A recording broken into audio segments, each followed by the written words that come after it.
அஸ்ஸலாமு hi friends, எல்லாரும் எப்படி இருக்கீங்க? அல்ஹம்துலில்லாஹ், நானும் ரொம்ப நல்லா இருக்கேன். இது ஃப்ரைடே அன்னைக்கு எடுத்த வீடியோ. இன்னைக்கு ஒரு நாள் ஃபுல் டே வீடியோ தான் பார்க்க போறோம். முதல் வேலையா காலையில ஃப்ரெஷ் அப் ஆயிட்டு கிச்சனுக்கு வந்துட்டேன். கிச்சனுக்கு வந்ததுமே முதல் வேலையா ஸ்டவ் கிளீன் பண்ணிடலாம்னு சோப்பு போட்டு கிளீன் பண்ணிட்டு இருந்தேன். ரொம்ப எண்ணெய் பிசு பிசுப்பா இருக்கு. 2 டேஸ்க்கு ஒரு முறை இந்த மாதிரி சோப் போட்டு கழுவிடுவேன். மறுநாள் ஒரு ஈரமான காட்டன் துணியால ஸ்டவ் எல்லாமே துடைச்சிடுவேன். இன்னைக்கு stove, kitchen counter top, tiles எல்லாமே சோப் போட்டு நல்லா தேய்ச்சி கழுவிட்டு தண்ணியால கழுவி முடிச்சிட்டேன். எனக்கு எல்லாமே கிளீன் பண்ணி சமைக்க ஆரம்பிச்சாதான் எனக்கு ஒரு திருப்தியா இருக்கும், சமைக்கிற இன்ட்ரெஸ்டும் வரும். இன்னைக்கு டிஃபனுக்கு மாவு இல்ல, அதனால முட்டை போட்டு சேமியா செஞ்சிடலாம்னு அதுக்காக வெங்காயம் தக்காளி எல்லாமே கட் பண்ணி வச்சுட்டேன். இப்ப கடாயில எண்ணெய் போட்டு 3 வெங்காயம் 2 பச்சை மிளகாய் உப்பு போட்டு வதக்கிக்கணும். நான் வெங்காயம் கூட ஏன் உப்பு போட்டு வதக்குறேன்னா சீக்கிரமா வெங்காயம் வதங்கும், அதனாலதான் உப்பு போட்டு வதக்குறது. வெங்காயம் வதங்கினதும் இஞ்சி பூண்டு 1 ஸ்பூன் போட்டு வதங்கின பிறகு 3 தக்காளி கட் பண்ணது சேர்த்து வதக்கிட்டு மஞ்சள் தூள், வெறும் மிளகாய் தூள் 1/2 ஸ்பூன் போட்டு மிக்ஸ் பண்ணிட்டு நான் 1.5 பாக்கெட் சேமியா போடுறேன். அதுக்கு ஒரு 3 கிளாஸ் தண்ணி போட்டிருக்கேன். இப்ப தண்ணி நல்லா கொதிச்சதும் முட்டை உடைச்சு போட்டுட்டேன். நான் ஒரு 3 முட்டை போட்டிருக்கேன். இந்த நேரத்துல தான் முட்டை போடணும். சேமியா போட்ட பிறகு முட்டை போட்டா முட்டையோட ஸ்மெல் வரும். அதனால மசாலா தண்ணி கொதிக்கும் போது முட்டை போட்டோம்னா முட்டையோட வாசனை இல்லாம சேமியாவும் நல்லா இருக்கும். இப்போ மசாலாவும் நல்லா கொதிச்ச பிறகு சேமியாவை போட்டிருக்கேன். சேமியா போட்டு மிக்ஸ் பண்ணிட்டு 5 நிமிஷம் அடுப்பு ஸ்டிம்ல வச்சிட்டீங்கன்னா முட்டை சேமியா ரெடி. டிஃபனும் சாப்பிட்டு முடிச்சுட்டு நிறைய விசல் சேர்ந்துருச்சு, எல்லாமே கழுவிட்டேன். கொஞ்சம் அதிகமாவே சாமான் சேர்ந்துருச்சு, எல்லாமே கழுவிட்டு ஷிங்கெல்லாம் அப்படியே சோப்பு போட்டு தேய்ச்சி கழுவி முடிச்சிட்டேன். இன்னைக்கு ஃப்ரைடே வேற, அதனால பிரியாணி தான் சமைங்கன்னு பசங்க சொல்லியிருந்தாங்க. ஆனா ஆல்ரெடி நான் மீன் வாங்கிட்டேன், அதனால இன்னைக்கு மீன் குழம்பு வச்சு மீன் ஃப்ரை பண்ணிடலாம்னு. மதியம் லஞ்சுக்கு சங்கரா மீன் தான் வாங்கிட்டு வந்தாரு. சங்கரா மீன்லயே குழம்பும் வச்சுட்டு மீனும் ஃப்ரை பண்ணிடலாம்னு நான் இன்னைக்கு மீன் குழம்பு அரைச்சுதான் செய்ய போறேன். அதுக்கு மசாலா ரெடி பண்ணிக்கலாம். இப்ப கடாயில 1 ஸ்பூன் சோம்பு, 1 ஸ்பூன் சீரகம், 1 ஸ்பூன் வெந்தயம், 1 ஸ்பூன் கடுகு, 1 ஸ்பூன் மிளகு எல்லாமே வெறும் கடாயில வறுத்துக்கலாம். இந்த மாதிரி வறுத்து அரைச்சு போடுறதுனால குழம்போட டேஸ்டும் நல்லா இருக்கும், ருசியும் சூப்பரா இருக்கும். மீன் குழம்புக்கு அரைக்கிறதுக்கு வெங்காயம், தக்காளி, தேங்காய் எல்லாமே கட் பண்ணி வச்சிருக்கேன். இப்ப தேங்காயில கருவேப்பிலை, பூண்டு, கடாயில வறுத்த மசாலா போட்டு அரைச்சுக்கலாம். இப்போ ஒரு பாத்திரத்துல அரைச்ச வெங்காயம், தக்காளி பேஸ்ட், தேங்காய் பேஸ்ட் எல்லாமே போட்டுக்கலாம். கொஞ்சம் தண்ணியும் சேர்த்துட்டு மஞ்சள் தூள், மிளகாய் தனியா தூள், உப்பு, குழம்பு மிளகாய் தூள், கருவேப்பிலை, பச்சை மிளகாய் 4 போட்டிருக்கேன், புளி கரைச்சது சேர்த்திருக்கேன். இப்ப எல்லாமே கையால மிக்ஸ் பண்ணிட்டு உப்பு செக் பண்ணிட்டு அடுப்புல வச்சுட்டு ஸ்டவ் ஆன் பண்ணிக்கலாம். அரைச்சு வைக்கிற மீனுக்கு முதல்ல இந்த மாதிரிதான் கையால நல்லா எல்லாமே பிசைஞ்சிட்டு எடுத்து வைக்கணும்.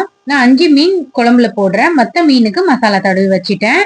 குழம்பு கொதிக்கிற வரைக்கும் மாதுளப்பழம் வாங்கியிருந்தேன், அதுல ஜூஸ் போட்டு பசங்களுக்கும் கொடுக்கலாம்னு. இன்னைக்கு வேற மீலாத் நபி, அதனால பசங்களும் லீவ்ல இருக்காங்க. மாதுளப்பழத்தை மிக்ஸி ஜார்ல போட்டு 4 ஸ்பூன் சர்க்கரை, ஐஸ் கியூப் போட்டிருக்கேன். முதல்ல இதை மட்டும் மிக்சியில அடிச்சிட்டு அதுக்கப்புறமா பால் போட்டு மறுபடியும் மிக்சியில அடிச்சிட்டு வடிகட்டிட்டேன். சக்கை இல்லாம வடிகட்டிட்டு கிளாஸ்ல போட்டு பசங்களுக்கு கொடுத்துட்டு நானும் குடிச்சிட்டேன். இதுல ஐஸ்கிரீம் போட்டு குடிச்சாலும் ரொம்பவே சூப்பரா இருக்கும், ட்ரை பண்ணி பாருங்க வேணா.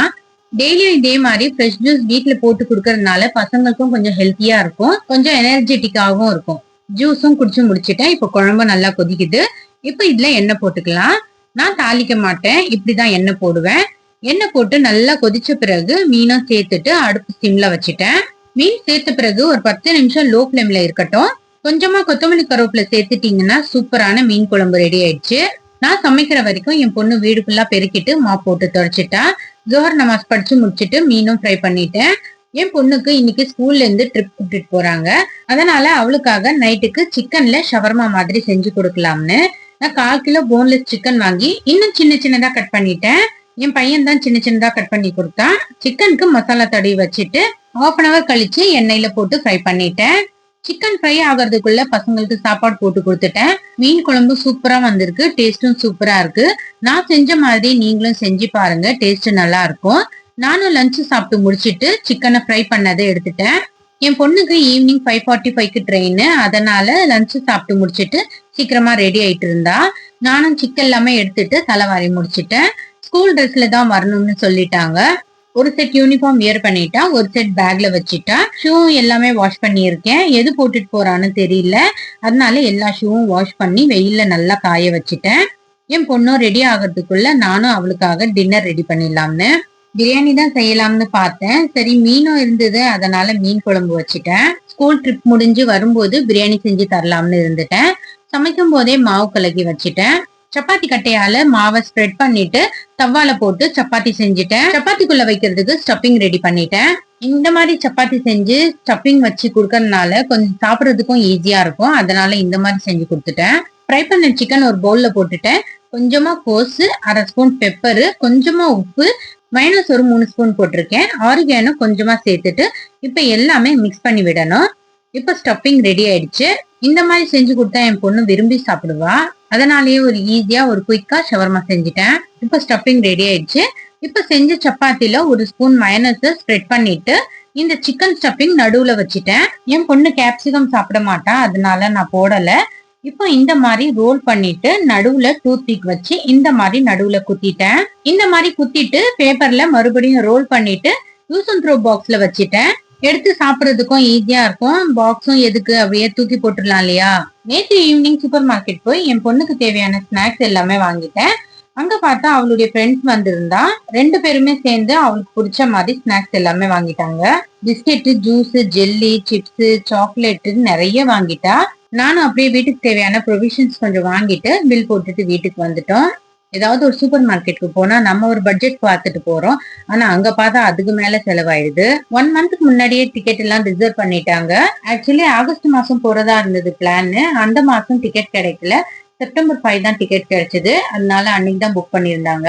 சூட்கேஸ் கொண்டு வரக்கூடாதுன்னு சொல்லிட்டாங்களாம் HM. அதனால ஸ்கூல் பேக்லயே புக்ஸ், நோட்ஸ் எல்லாமே வெளியில எடுத்து வச்சுட்டு ஸ்நாக்ஸ், ஒரு செட்டு யூனிஃபார்ம், டவல், ஒரு பெட்ஷீட், ஹேண்ட் கர்ச்சிப், நைட்டு சாப்பிடறதுக்கு டின்னர், இதை மட்டும்தான் பேக் பண்ணேன். சூட்கேஸ், போன் எதுவுமே எடுத்துட்டு வரக்கூடாது, ஸ்கூல் HM சொல்லியிருக்காங்க. நிறைய பேர் என் வீடியோவை பாக்குறீங்க, சப்ஸ்கிரைப் பண்ணாம பாக்குறீங்க. மறக்காம சப்ஸ்கிரைப் பண்ணிட்டு பாருங்க. அப்போதான் நான் போடுற வீடியோ ஷார்ட்ஸ் எல்லாம் உங்களுக்கு நோட்டிபிகேஷன்ல வரும். என் பொண்ணு பேக்ல ஸ்நாக்ஸ், டின்னர் எல்லாமே வச்சுட்டேன். சூட்கேஸ்னா இழுத்துட்டு போறதுக்கு கொஞ்சம் ஈஸியா இருக்கும். பேக் கொஞ்சம் வெயிட்டா தான் இருக்கு. எடுத்துட்டு வரக்கூடாதுன்னு சொல்லிட்டாங்க. அதனால என்ன பண்றதுன்னு பேக்கே எல்லாமே பேக் பண்ணிட்டேன். என் பொண்ணும் ரெடி ஆயிட்டா.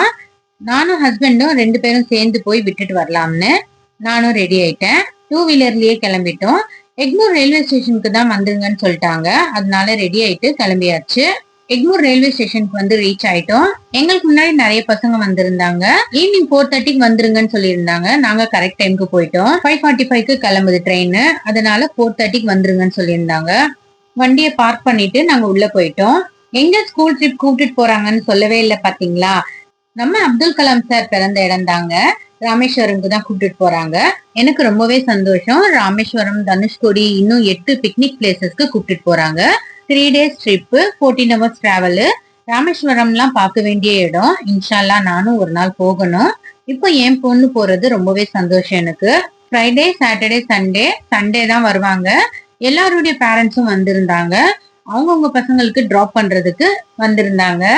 இது வரைக்கும் 3 நாள் இந்த மாதிரி பிரிஞ்சு இருந்ததே இல்ல. இதுதான் ஃபர்ஸ்ட் டைம். கொஞ்சம் எமோஷனலா தான் இருக்கு. But okay. நாங்க சின்ன வயசுல எங்கேயும் இந்த மாதிரி ட்ரிப் போனதே இல்ல. என் பசங்களாவது போறாங்களேன்னு ஒரு சந்தோஷம் படணும், அவ்வளவுதான். 180 சில்ட்ரன்ஸ் போறாங்க. எல்லாரும் கேர்ள்ஸ் தான். எங்களுடைய ட்ரெயினும் ஆல்ரெடி நாங்க போறதுக்குள்ளேயே வந்திருந்தது. பர்த் தான் புக் பண்ணியிருந்தாங்க. ரயில்வே ஸ்டேஷன் ஃபுல்லா ரஷ் அண்ட் கிரௌடா இருந்தது. பசங்களுடைய பேரண்ட்ஸ் நிறைய பேர், அம்மா அப்பா 2 பேருமே வந்திருந்தாங்க பசங்களை சென்ட் ஆஃப் பண்றதுக்கு. என்னதான் பேரண்ட்ஸ் கூட டூர் போனாலும் அவங்கவுங்க ஸ்கூல் ஃப்ரெண்ட்ஸ் கூட போறது ஒரு தனி ஃபீல் இல்லையா. என் பொண்ணுன்னு இல்ல, பசங்க எல்லாரும் ஒரே ஜாலியா இருந்தாங்க. என் பொண்ணு சந்தோஷத்துல 2 நாள் சரியாவே தூங்கல. எப்போ டூர் போறோம்னு நினைச்சு ஒரே சந்தோஷம்தான். கரெக்டா ஈவினிங் 5:45க்கு ட்ரெயினும் கிளம்பிடுச்சு. எல்லா பசங்களும் பாய் சொல்லிட்டு ட்ரெயினுக்கும் பாய் சொல்லிட்டோம். ட்ரெயின் போன பிறகு நாங்களும் அங்க இருந்து கிளம்பிட்டோம். ராமேஸ்வரம்க்கு நாளைக்கு மார்னிங் 4 o'clock தான் போய் ரீச் ஆவாங்களாம். என் பையனுக்கும் இதே மாதிரி +2ல கேரளா கூப்பிட்டு போயிருந்தாங்க. 4 days ட்ரிப். அதுவும் நல்லா இருந்தது. என்ஜாய் பண்ணியிருந்தா ரொம்பவே. இப்போ என் பொண்ணு ரொம்பவே என்ஜாய் பண்ணுது. பசங்களுடைய சந்தோஷம் தான் எங்களுடைய சந்தோஷம் கூட. ட்ரெயின் போன பிறகு நாங்களும் அங்க இருந்து கிளம்பிட்டோம். அங்க பக்கத்துலயே புகாரி ஹோட்டல் இருக்கு. டீ குடிக்கலாம்னு போயிருந்தோம். ஈவினிங் டைம் கொஞ்சம் டீ குடிச்சாதான் கொஞ்சம் ரிலாக்ஸா இருக்கும். அதனால சரி போய் குடிக்கலாம்னு போயிருந்தோம். புகாரி ஹோட்டல்னு இருக்கு. ஆனா ஒன்லி ஸ்நாக்ஸ் ஐட்டம் தான் இருக்கு. முதல்ல பன் பட்டர் ஜாம் ஆர்டர் பண்ணோம். ஒரு பெரிய பன்னை 4ஆ கட் பண்ணி உள்ள வந்து ஜாமும் பட்டரும் ஸ்ப்ரெட் பண்ணி கொடுத்திருந்தாங்க. டேஸ்ட் பரவாயில்ல, நல்லா தான் இருந்தது. அதுக்கப்புறமா சிக்கன் பப்ஸ் ஆர்டர் பண்ணியிருந்தோம். பப்ஸ் கொடுக்கும்போது ஓவன்ல வச்சு கொஞ்சம் சூடு பண்ணி கொடுத்தா நல்லா இருக்கும். அவங்க அப்படியே கொடுத்துட்டாங்க. தொண்டையில மாட்டி விக்கலே எடுத்துச்சு. அவ்வளோ நல்லாவும் இல்ல. சரி டீ குடிக்கலாம்னு டீ குடிச்சா அப்படியே பால் ஸ்மெல் அப்படியே இருந்தது. டீயும் எனக்கு பிடிக்கல. ஒன்லி பண்பட்டர் ஜாம் தான் எனக்கு பிடிச்சிருந்தது. சரி வந்ததுக்கு சாப்பிட்டு அங்க இருந்து வீட்டுக்கு கிளம்பியாச்சு. அவ்வளவுதான். என்னுடைய ஃபுல் வீடியோ பார்த்ததுக்கு ரொம்பவே தேங்க்ஸ். இதே மாதிரி எனக்கு சப்போர்ட் பண்ணுங்க. இந்த வீடியோ உங்களுக்கு பிடிச்சிருந்துச்சுன்னா லைக் பண்ணுங்க, ஷேர் பண்ணுங்க, கமெண்ட் பண்ணுங்க. மறக்காம சப்ஸ்கிரைப் பண்ணிடுங்க. பக்கத்துல இருக்கிற பெல் பட்டனையும் பிரஸ் பண்ணிடுங்க.